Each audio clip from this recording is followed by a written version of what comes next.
পাকিস্তানকে বলে ব্যাটে লজ্জাজনক হার উপহার দিল টাইগাররা। পাকিস্তান অতীতে কখনোই এমন লজ্জাজনক ব্যাট করেনি ওডিআইতে।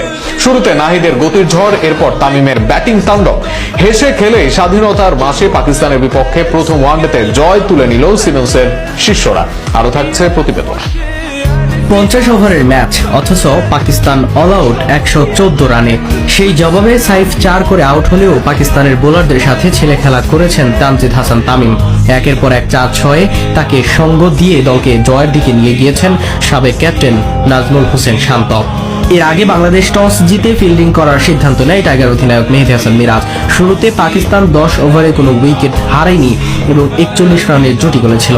তবে 10ম ওভারের শেষ বলে নাহিদ রানা শাহিদজাদা ফারহানকে ফেরানোর মধ্য দিয়ে পাকিস্তানের ইনিংসে ধস নামাতে শুরু করেন। পরের কিছু ওভারে নাহিদ নিয়মিত উইকেট নেন। মাত্র 69 রানেই তিনি পাকিস্তানের 5 ব্যাটারকে আউট করেন। এর মধ্যে 2 জন অভিষিক্ত মাস সাদাকাত ও শামিল হোসেন এবং অভিজ্ঞ ব্যাটার মোহাম্মদ রিজওয়ান ও সালমান আলী আগা।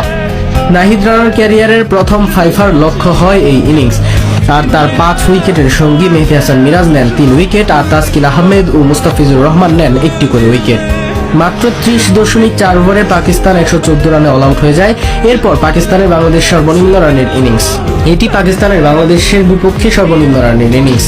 এর আগে 1999 সালে বিশ্বকাপে তারা বাংলাদেশকে 161 রানে অল আউট করেছিল। শেষ পর্যায়ে ফাহিম আশরাফ ও আবরার আহমেদের 32 রানের জুটি না গড়ে পাকিস্তান 100 রানের কাছেও পৌঁছাতে পারত না। তবে 114 রান করেও অবশ্য খুব একটা পাত্তাই পায়নি তারা।